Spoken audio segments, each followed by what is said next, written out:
Russell Furr, owner at Culpeper Home Services. Welcome to the Toolbox for the Trades. Hey, thanks for having me.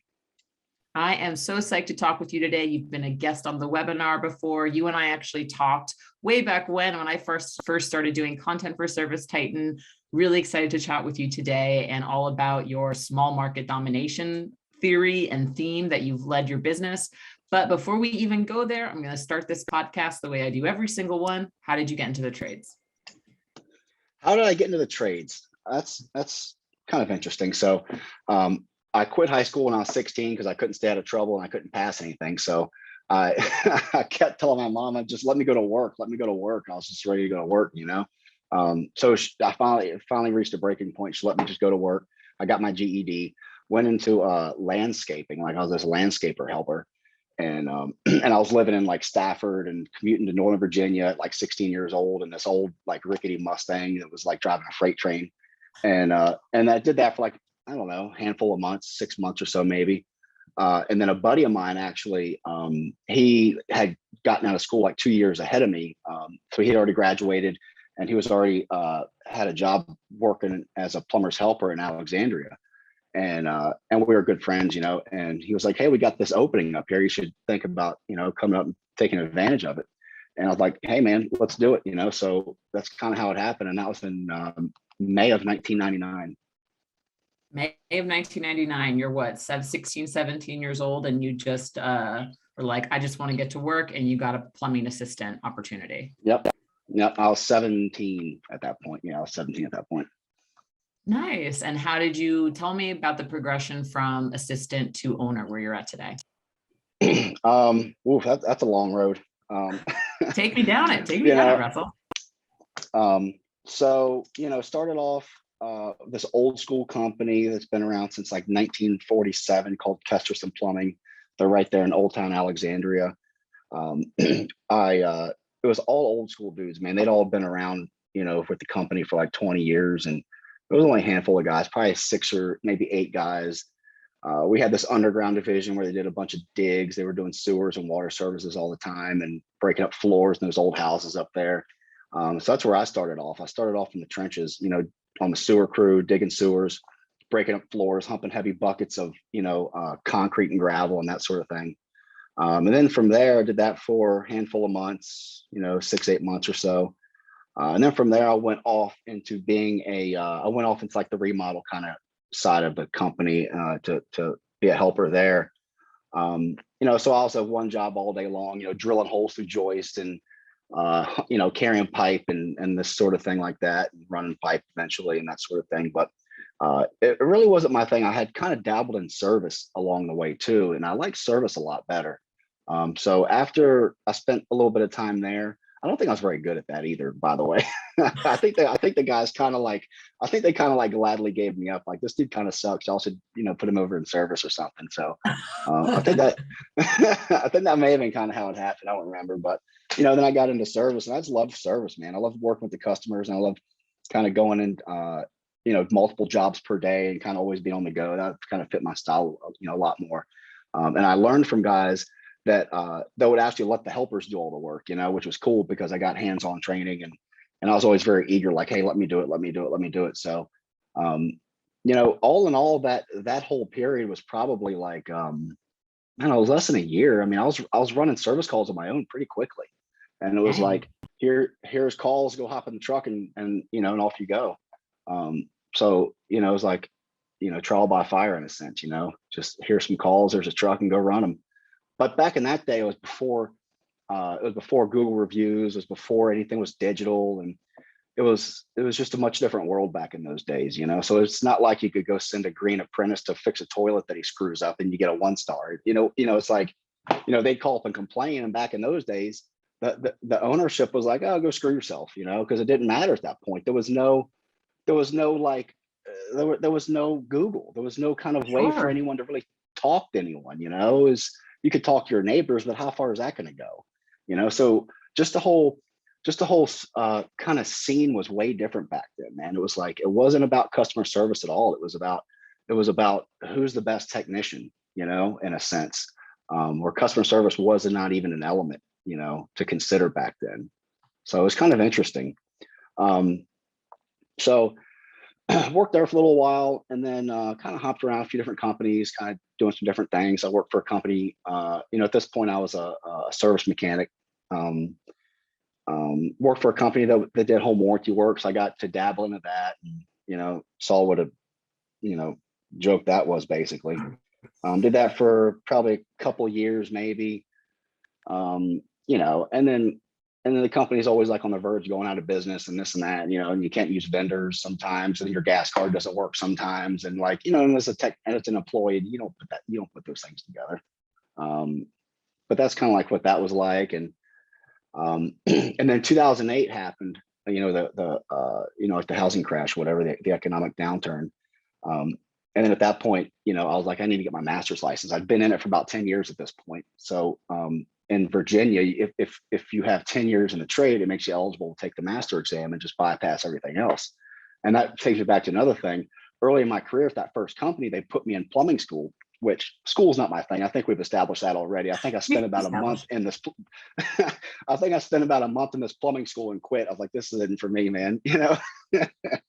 So and then fast forward to 2008, 2009, I'd got my 10 years in. I got my master plumbing license. I got a proof of the exam. I took the test, passed it on the first try.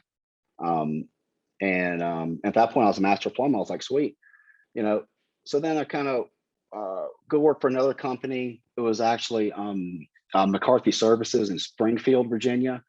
They had just kind of sold out to ARS, and there was a lot of changes going on, and they like cut the payroll bad, and I was on commission, and I went from making really great money to like making like zero, it seemed like. So that went sour, and none of that was really handled all that well. I didn't feel like, and then I went back to being paid hourly. I was like, screw this commission thing, dude. I just had this bad taste in my mouth about commission. So I went back to hourly, spent maybe like a year there. And what happened to me on hourly is, see, I've always been a producer. I've always been the guy back in the day when it was about running calls, I was running 8-10 calls a day while everyone else is doing 4 to 6. Like I was the producer. Then when I went on commission, I was like, wow, dude, I could really make a lot of money. The better I take care of the customer's needs, the more money I make. And that's what was cool about commission. I was really motivated to truly serve the customer's needs, in a different way that I never experienced before. But then that went south. And then I went back to an hourly structure because I was so sour about commission. And it was interesting. It's like, once you have guaranteed money, you lose a lot of motivation, Yeah. It's like, and it happened to me too. It's like, well, why am I going to do all this extra work when I still get paid either way? You know what I mean? So I got to experience that. And then right around that time, I actually went through a divorce. So this was about 2013. Freaking lost everything, man. Like lost everything overnight. It was horrible. I had to move back with my mom, and I'd spent 15 years at that point kind of getting to where I was, and just lost everything overnight.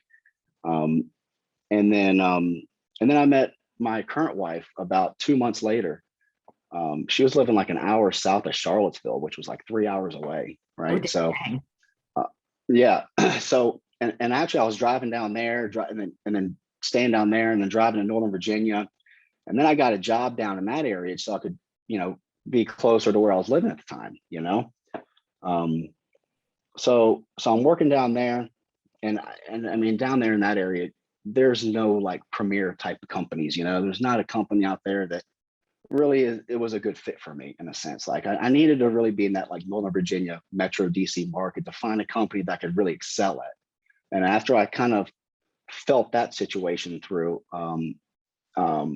actually it's funny. I actually moved out from my girlfriend at the time, moved back in with my mom so I could work in Northern Virginia because I was only making like $20 an hour down there. And it was like a joke. I'm like in the middle of this divorce, this horrible divorce. All my money's going to child support. It was horrible. I got nothing. I worked all my life. I got basically plumbing tools and a bag of clothes in a sense. And then so I moved back in with my mom so I can get back in Northern Virginia. And that's when I worked for my first Nexstar company. And it was really, really eye-opening. It was amazing. It was a really, really great experience being at that company. I didn't think I'd ever leave.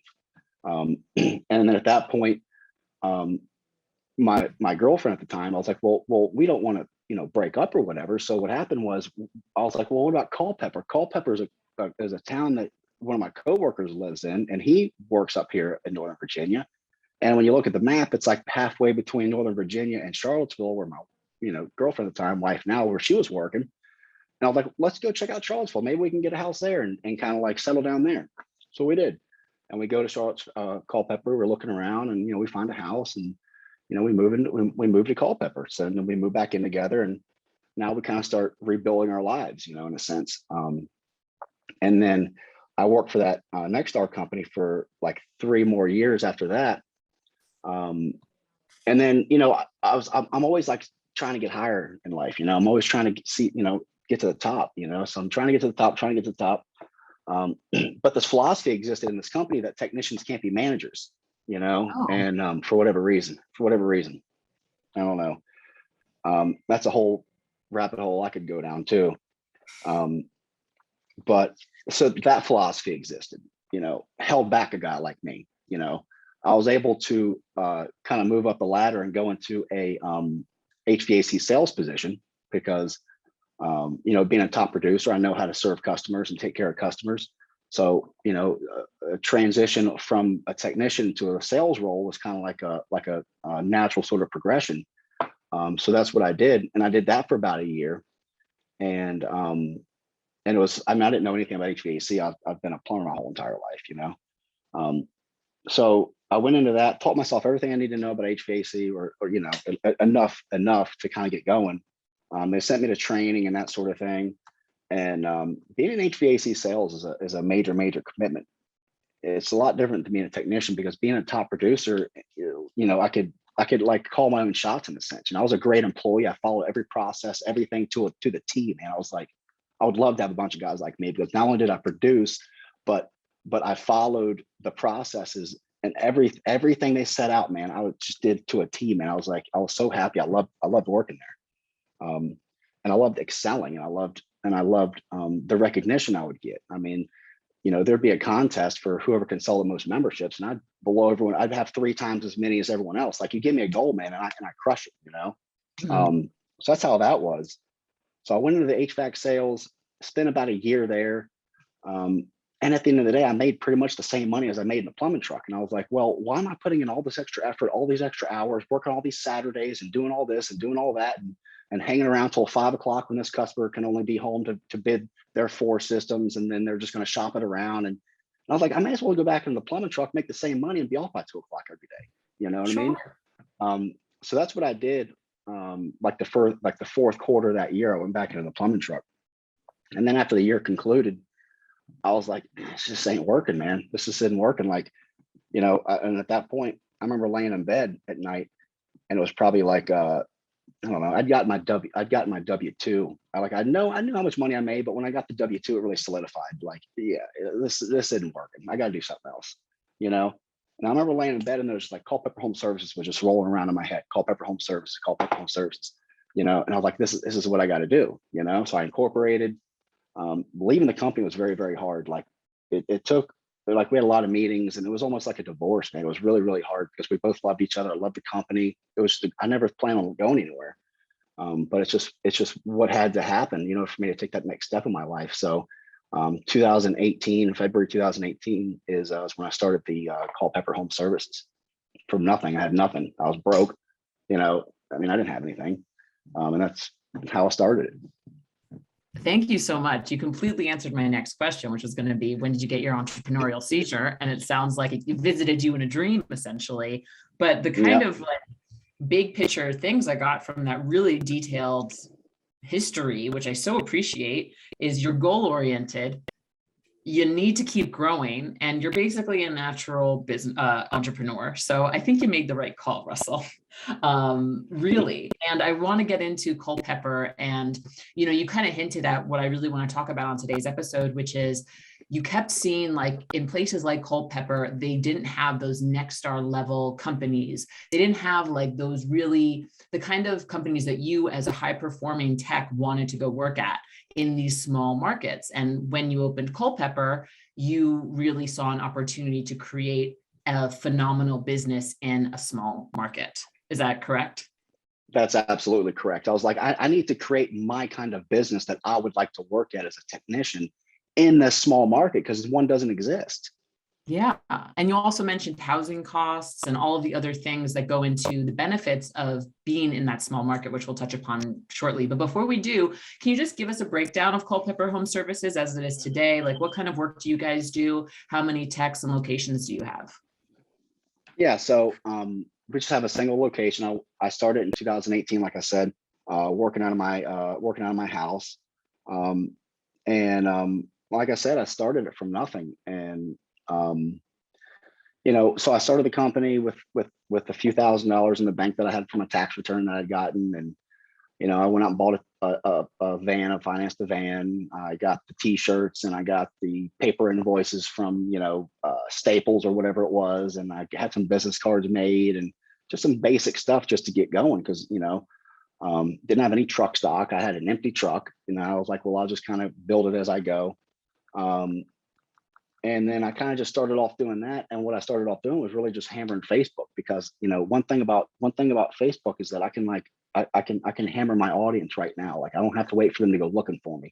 I can tell them who I am right now by these strategies that I developed early on when I was really, really hammering Facebook to really get known. And that's how I got known. I didn't know anyone in this town. I just moved here, but my goal was to provide amazing service to customers and to build this company that just had never existed here before. And the town just took to it, man. And I was really involved in the community, the Chamber of Commerce and kids sports and all these cool things, because I didn't want to be in the community. I wanted to be a part of the community. And that was my goal, was to start the company, to be a part of the community and to give back and just and be a part of the community, like I was saying. And it's kind of funny, just some of the trials and tribulations you go through as a new business owner. Like I said, I had my first job. So check this out. It's pretty interesting. The first day my business is quote unquote open, whatever that means, so I just quit my job. I got nothing to do. So like my phone rings and I guess I got a business, right? and so my phone rings and it's this this guy that calling me and he's like, hey, I want a tankless water heater. I was like, whoa, this dude's calling me, wants a tankless water heater. I don't even know what to do right now. It's like I don't even know what to do. So I got him on the schedule, whatever, which was pretty open at that point. Now a lot going on. Like, let me check my schedule real quick. Yeah, I got some openings. And so I got there the next day and I sell him this tankless water heater. And I think I sold it for like $3,500 or something, brand new in business. And I was planning on cost being consistent with what I was used to seeing as a technician, right? Well, so I sold the tankless water heater for like $3,600. He gave me like a deposit. That's what it was. He gave me half down, so I had enough to get the materials. Like, sweet, I got enough to buy the materials.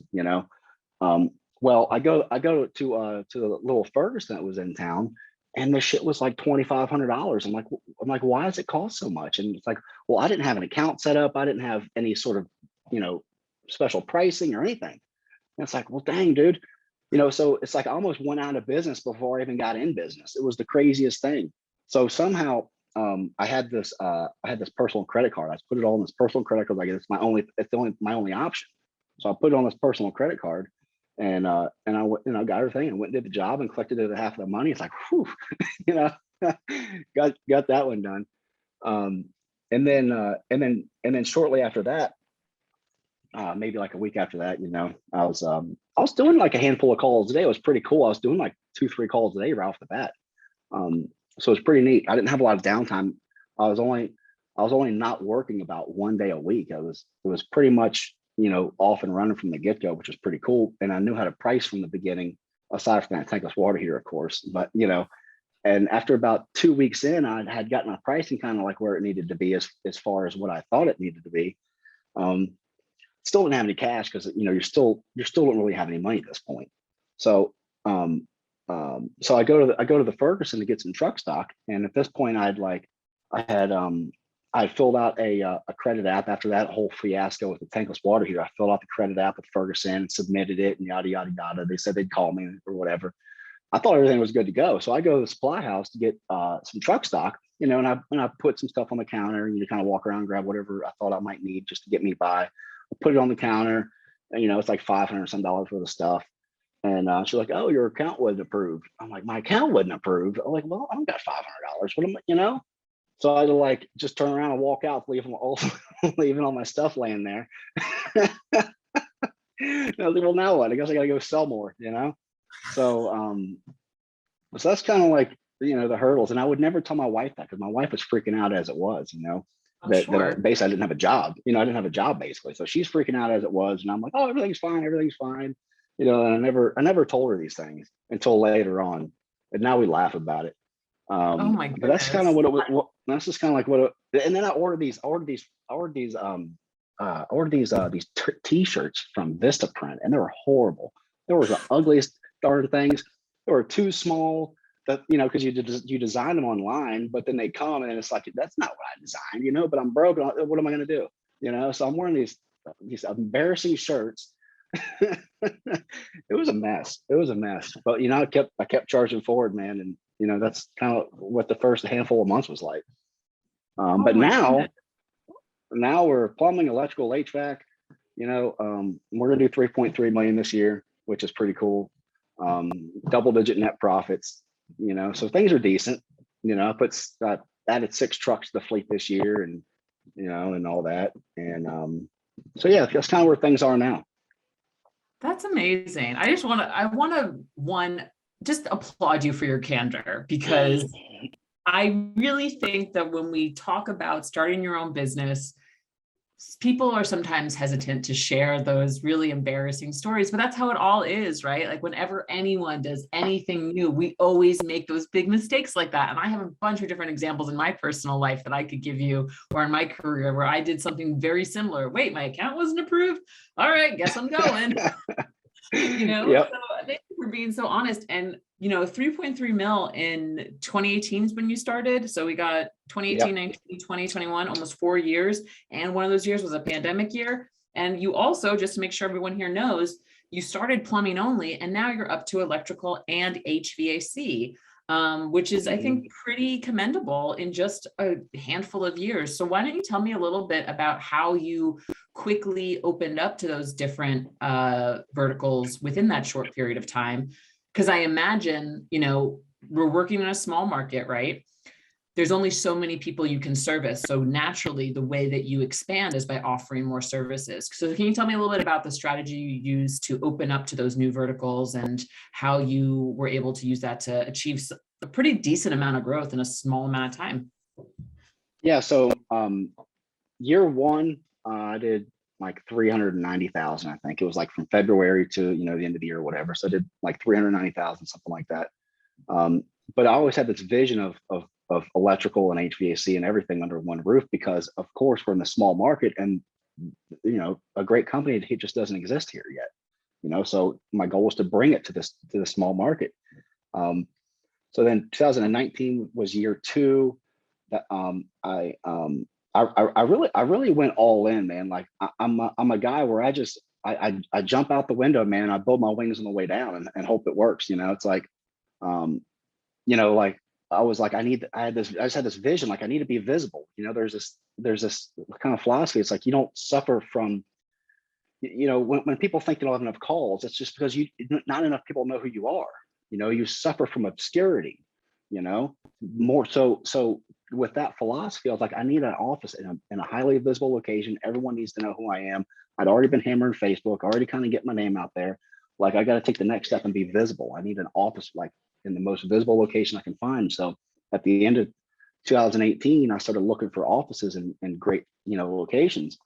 And there was this, older building. It was like an old Highs or something, a little convenience store or something. But it's right on Main Street, and it was vacant. I was like, that would be a perfect little office. So I pursued that at the end of 2018, and then I found out I got it. The guy accepted my application and everything, and we kind of negotiated on the price a little bit, because I put some work into the place. So 2019 January is when I moved into the office, and it's just me and a helper at this point. I mean, it's like, what am I gonna do with this office? Well, now it's time to figure it out, So, I have some, contacts in the industry and whatnot. And a girl that I worked with at the Nexstar company, her name is Christy Jenkins, and she's just really, really amazing, like best customer service you know, professional you'll ever meet. She was a perfect fit. Somehow she got on my radar as an option. I found out she wasn't working up for the other, company anymore. And I was like, well, you're hired. You're my girl. Like, you're coming in. So she started in like February. After, all through January, I redid the floors in the office and all this other stuff. In between running calls, answering the phone and booking the call, and all this other stuff. Like, it's constant. It's, when you're a one-man operation, it's constant. It never ends. So I'm redoing the office, setting something up for Christy to come in on, in the start of February. So she comes in, the same time I was, since day one of being in business, I was hammering two things, man. I had two real big goals. Number one, be a Nexstar member. Number two, to be on ServiceTitan. So I was blowing up Nexstar and I was blowing up ServiceTitan the whole first year. I was even sending. I was sending messages on Facebook to the CEO of Nexstar, telling him I'm coming. Like, look, hey, Culpeper Home Services, we're coming, man. Like, make sure we're on the radar. At the same time, I'm on the phone with Nexstar. I'm talking to Lisa White and I'm talking to Jamie and let me in. And say I'm doing the same thing to ServiceTitan. I'm calling them. I didn't know the CEO, so I couldn't shoot him a message on Facebook, but I was calling their number or whatever, saying, hey, I need ServiceTitan. Like, what's it going to take? They're like, oh no, they wouldn't even talk to me at first. But after like the third or fourth time I call them, like, look, I just need to know what's it cost so I can know what to plan for. You know what I mean? So they finally gave me like a price of what this thing cost. And it was like, minimum of 3 techs at the time. And it was maybe like $1,200 a month or something like that. And I was like, I'm eating it. Like, sign me up, I'll build it in the price and I'll be good to go. All that kind of commenced around February, rolled out ServiceTitan, the new office kind of opened up.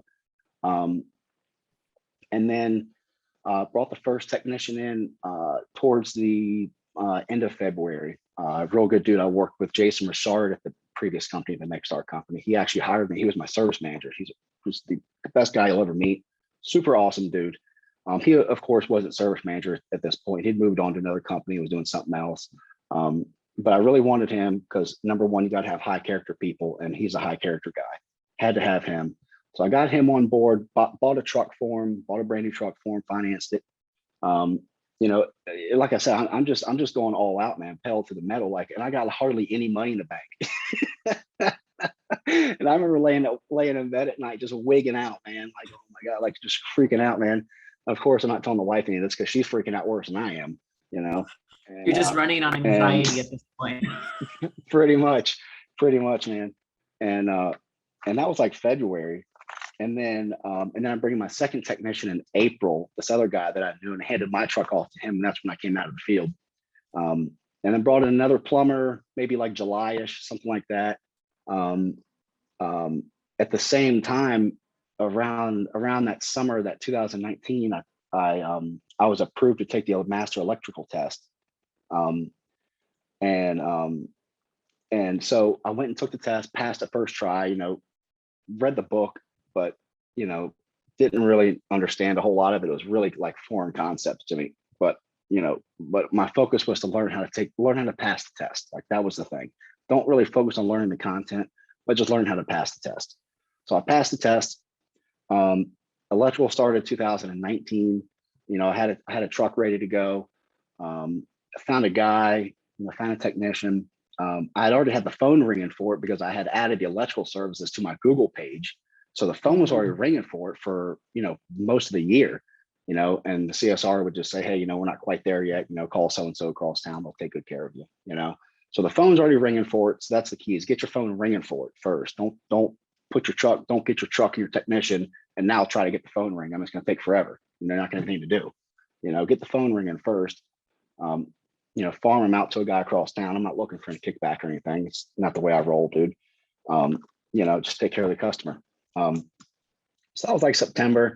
And what else is cool is that same summer, I'd hit up John Conway, and John Conway is a big name in the industry, and just a real guru, man, with HVAC businesses. So I hit him up, and I knew him because he was my former employer's business coach. So I had a sort of, quote unquote relationship with him, you could say, in a sense. I think we knew, I knew of him. I don't know if he knew of me or not. I mean, but so I hit him up on Facebook because he was a Nexstar business coach at the time. And he was like, hey, you should talk to Lisa White about letting you come to Super Meeting as a VIP. And I was like, well, that sounds amazing. This is 2019. I'm like, yeah. So I hit up Lisa White. Hey, John Conway says I should come as a VIP, you know. And she's like, all right, let me get back to you. And she's like, hey, okay, sounds good. You know, at this point, I'm at like 600,000 in revenue because they've been telling me the whole time you got to be at least 1.5. The owner's got to be out the truck. So I was gathering all this information and building my goals off of this information that I was gathering in terms of, you know, getting on ServiceTitan, getting in Nexstar, you know, and that's what I was formulating my goals around was this information I was gathering. So I knew I had to be out of the truck. That's why I got out in April when I hired my second guy. The 1.5, I was on the way. At the time when they took me, I was like 600,000 in revenue. I think it was like June or something. September comes, I launched the electrical division. We go to Super Meeting in San Antonio, Texas, 2019 as a VIP. And I remember Jack Tester was a CEO at the time of Nexstar. I remember him saying to me, he said he was looking down the roster of people that were, you know, the VIPs, and he saw my name and he goes, oh, what's he doing here? He's signing up, you know, because that's what the VIPs are for. It's like, hey, come as a VIP and you're a prospective member and we'll kind of show you the ropes and yada, yada, yada.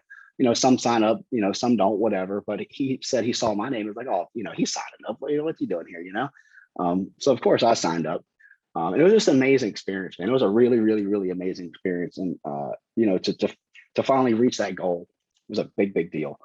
And so I signed up for Nexstar in September of 2019. Then I start hammering on the HVAC division. I get approved to take the test. And I think I did it. I think I passed that test in like January of 2020, I want to say. Wow. At the end of 2019, I got my early 2020, I'd gotten the test under my belt, took that, of course, passed it on the first try. I couldn't pass a test in high school or middle school or whatever, but I could pass these trade exams like it was nothing. I don't know why, but so, and then I get so I got the HVAC license under my belt. Well, now I start like finding the guys and kind of like doing all the legwork and all the back end stuff and, you know, and all that sort of thing. So I'm like interviewing people, kind of figuring out who I want and this and that. And then December of 2020, I launched my HVAC division. And now here we are in November 2021. We've almost been doing it for a year. And it's been a wild ride, I tell you that, man. Like the first quarter of this year, I didn't have my people that I was banking on having yet, you know, like they weren't here, but it was I was living everything that everyone had ever warned me about by having an HVAC division. Like I was living it. I mean, we had systems falling through ceilings, we had floods, we had customers with just a basic install going on for like 7 days. Like the people have no heat all week. I mean, it was the craziest thing like on the planet, you know. And I had this one guy in my back pocket that I was banking on coming in. He's like this master installer, like master installer, right? And then he's like, hey, I'm coming on board probably, I don't know, I think he said like April or something. And this was back earlier in 2020. We kind of playing on him coming in, you know. Well, all of a sudden, like I can't get a hold of him, you know. And I'm like, dude, like if I don't have this guy, my HVAC division is going to collapse. I need the expertise. Like I'm not an HVAC guy. I need the expertise. I need the expert, you know. And I'm calling him, and I'm texting him, and he just won't return my calls. So I just started blowing him up, man. I'm like every day for like a month, I'm texting him. I'm going to get a response out of this guy, whether he's going to tell me to go screw myself or he's going to say I'm coming on board. I need a response out of this guy because we're bleeding here, you know. Like I need, you know. And then he finally hits me back, and I remember it was like a Friday night. I was walking into this local restaurant, Grassroots, with my wife. It's one of her favorite restaurants, and I was like pulling my hair out at this point because it'd been like 6-8 weeks of this, man, you know. And and I'm like, his name is Bean. I'm like, Bean called. And I'm like, babe, Bean called. I'm talking to Bean. And of course it's like, I can't like project that, to Bean. I'm like, oh yeah, Bean, what's up, dude? Yeah, hey man, sounds good, And on the back end, I'm talking to Bean. I'm talking to Bean. Like I couldn't believe it. I was like, I was at dinner, like jumping for joy, And then Did Bean so join? I got Bean. Yeah, Thank Bean's goodness. on, man. Bean's my guy, man. Bean's my guy. Bean is like master installer, man. Like he knows his crap, dude. And I got another guy Bean was working for who's another master installer, but just not quite the Bean's level. Bean's like the best of the best, man. You don't get people out there better than Bean. So I got Bean. I got another guy that he was working with who he told me I had to get. So I got him, and then they helped me get a really top-notch service guy. So that's my foundation of my HVAC crew right now. And everyone that was here in the beginning of the year, they're all gone because they just, I just got the bottom of the barrel was out there floating around or something, But man, it cost us a fortune going back. And man, I had this install coordinator that was like just not doing the job correctly and was like couldn't even match up equipment correctly. And when it's right in the book, it's like you can't even read the numbers out of the book and order the right equipment. It's like the stuff was all mismatched. The guys that were putting it in was putting it in the attics, and it's falling through the ceiling and leaking everywhere. And we got all this money going out with all these repairs, and now we're going out and switching out entire systems because that wasn't done right. And it was crazy, but somehow we made it through. And Bean is my savior. He made it all happen. So I love you, Bean. Trust in Bean. You're hearing it first, Bean. Oh my goodness, so much stuff to cover there. A couple things I just want to recap. One, you started advertising for services before you were officially open for them, correct? Yep. So you had a verified person you trusted in the electrical and HVAC division. So when you started advertising electric and HVAC for Culpepper, you were outsourcing them to another guy before you were ready to have the folks do the service in-house, correct? Correct, yep. Cool. Oh my goodness, Bean. I want you to know I was visioning Mr. Bean the entire time you were saying that story. I also made a note that you are incredibly persistent and you are a salesperson, Russell. Holy crap. All right. I remember where I wanted to go now. So we have Bean. We have this guy Bean also recommended. That's like, you must get this guy. Tell me a little bit about how Bean now in this small market in Culpepper has actually helped you get really great technicians like Bean and why that is. Yeah, so a guy like Bean is highly desirable in this industry, and he spent his whole career working up Northern Virginia. He lives in Fredericksburg, which is down south. It's the next town over, and he, like all these other great technicians out there, they all go to Northern Virginia because they think that's where you got to go to make the money. But that was part of my strategy, was to prove that you don't have to do that. You can come here to Culpeper Home Services, have a great place to work, make great money, and you don't have to fight traffic all day long. So that's kind of what we have to offer here to a great extent. And and Bean is a really respected guy in the industry, so he's got a lot of clout with other technicians and installers and that sort of thing. And he's got this he's had some personal stuff going on at the time. That's why I couldn't get a hold of him, and I've never asked him directly, but I'm going to. I'm going to ask him like what he was thinking during that time, and I was just blowing him up, because I thought I was like, I'm going to get every reaction out of this guy. It's going to be one way or another, but I'm going to get something out of him, Sure. So, I mean, you mentioned already, like we've peppered it in before, how important reputation is, especially in the small market. So while you were having, water heaters falling through attics or falling through floors or all of those crazy things that were happening. Air handlers falling through ceilings. Air handlers falling through ceilings. Oh my goodness! And while you were having 7-day installs of people who didn't have heat that entire time, yeah, how are you keeping your reputation good? Because your reputation actually is really solid online. Like your Google business, I think you're like 4 stars or something like that. Yeah, 5, but it just goes to show, just like I train my people here in house, it just goes to show people don't care about the install. They care about the experience they have with the company. So as long as you handle the customer like a professional, we came away with 5-star reviews, even though the installs weren't up to par. The customer does not know any different, in a sense. That all they know is their heat works or this, or when you're having trouble, you handle them in a professional way that made them happy and feel comforted. But I don't know how we maintain a reputation through that, man. But it just goes back to my people and our in-house training. and just being able to maintain those customer relationships. It was really incredible. Yeah. And that also speaks to your main goal, which was I wanted to deliver excellent customer service to a small market. So it sounds like being able to just have that be your main goal allowed you to make those mistakes early on, but still come out with a really good reputation. Yep. It was a trying time for sure. My goodness. And also there was, I don't know, you kind of like glossed over it, but there was a whole pandemic during that year that you just didn't even talk about. You're like, yeah, it didn't happen. It's fine. It happened. And we trained for it, wear your mask, we'll do whatever the customer wants. It's like, like I train my people. One of the other things we train on is you must appeal to your customer's perception of reality, whatever that may be. If they think this thing over here is squeaky, you address whatever is squeaking. You know what I mean? Even if you don't hear that squeak, you figure out what the heck is squeaking. You got to figure out what the customer is hearing that squeak, and that's what you need to address, because as technicians, we get into a bad habit going, oh, there's nothing wrong with that. Well, dig in a little bit deeper and find out exactly what the customer is experiencing, Yeah, I think that's really key. I mean, you mentioned the in-house training that you do so that your techs can develop this empathy for the customer. Is there anything that you want to recommend to our audience in terms of, hey, this is how you should be doing it? Well, like I said, you just appeal to their perception of reality, learn what they're experiencing, and that's what you need to focus your efforts towards.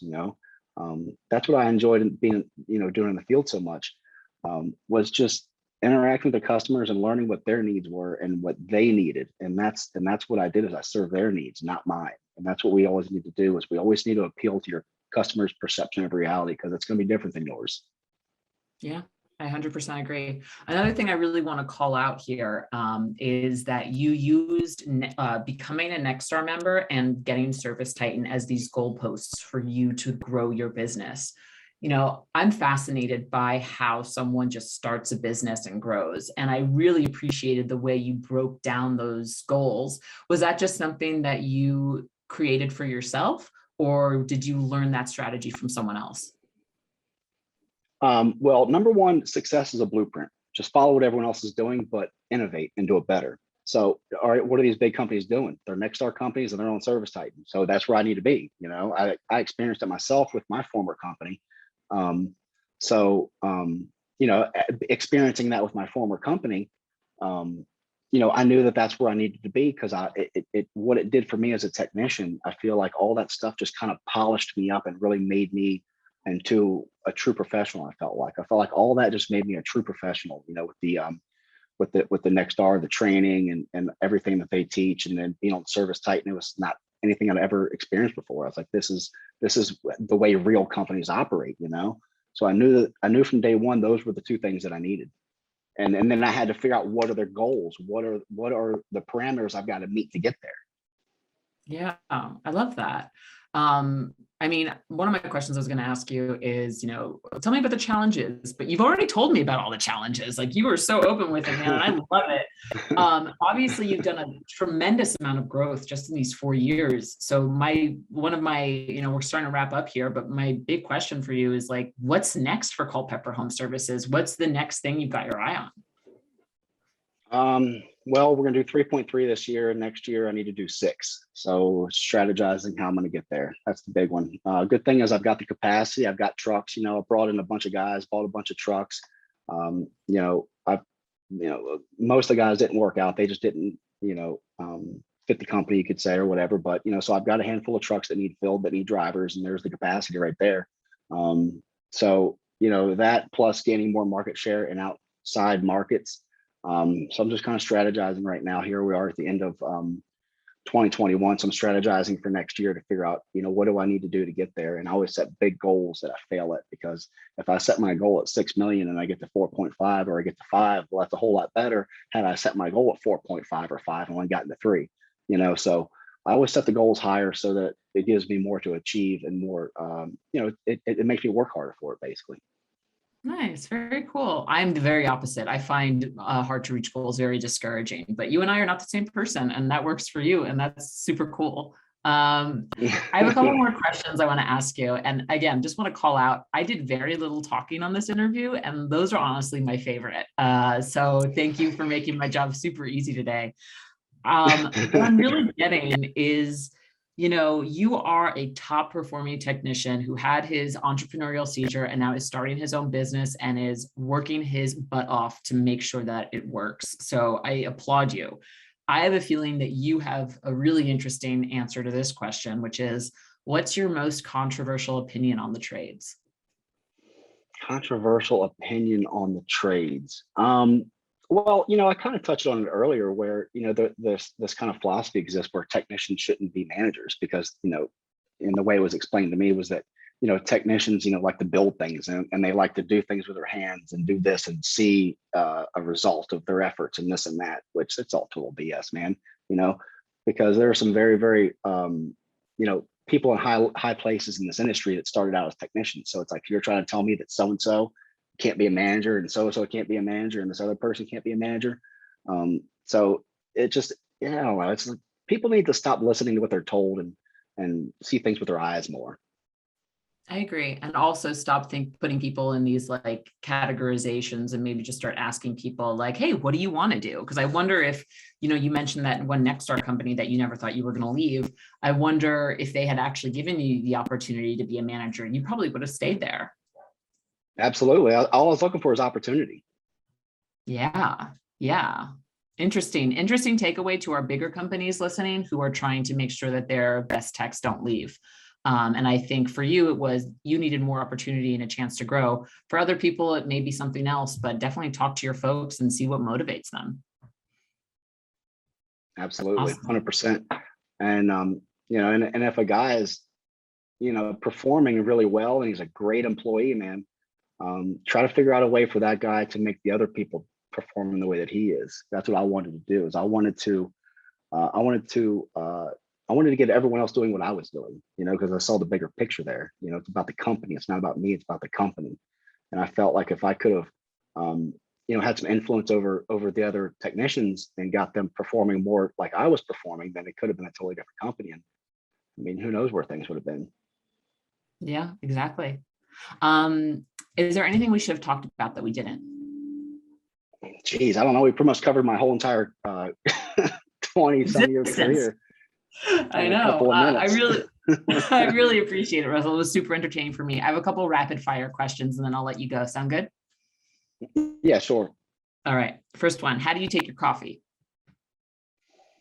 I'm kind of a coffee snob, so I have I have this amazing commercial espresso machine at home. It's a La Marzocco GS3. It's like this light duty commercial machine. I think it's awesome, and I can make a killer latte. Typically, I make a Americano. Typically in the mornings, I'll pull a couple shots, and then it's got this cool little hot water dispenser where I can put like boiling water because it comes out of a steam boiler, right? So it's got the steam boiler and a brew boiler, and the steam boiler heats up to like, whatever temperature it is, and it comes out super hot. So and then I put that water in it. Then I top it off with half and half, just straight half and half. But I need a lot of it. Like I need a lot of half and half in my coffee.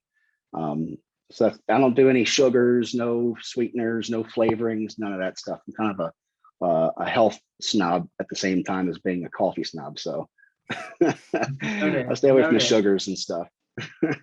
If you could have dinner with one person, dead or alive, who would it be? I don't know. I don't know. Probably just some amazingly successful businessman. I mean, there's a bunch of them out there. I could throw a dart at a handful of names and be happy with any of them. Got it. What's the number one thing you're trying to learn more about right now? Right now, trying to learn more about. I think investing in wealth building, because that's definitely a goal of mine. Ultimately, I don't want to have a job. I mean, who wants to have a job? And if I can set myself up to not have a job, and how amazing is that? I'll be sitting in the Caribbean and living a great life.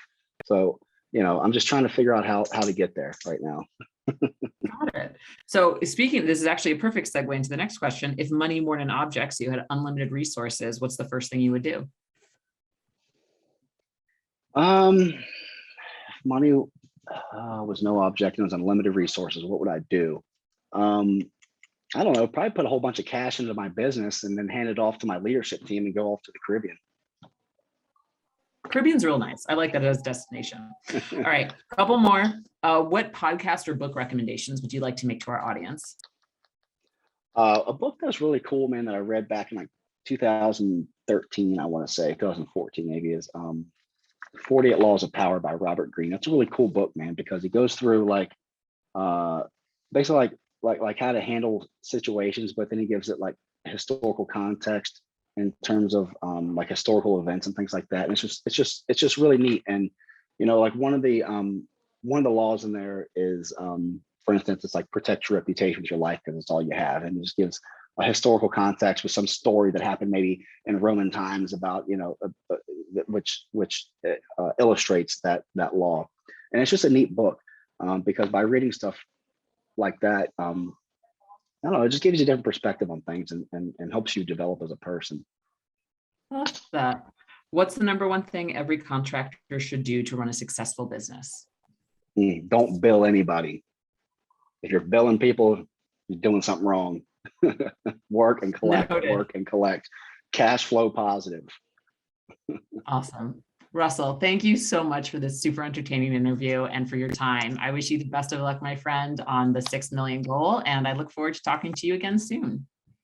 Absolutely. Thank you. Thanks for having me.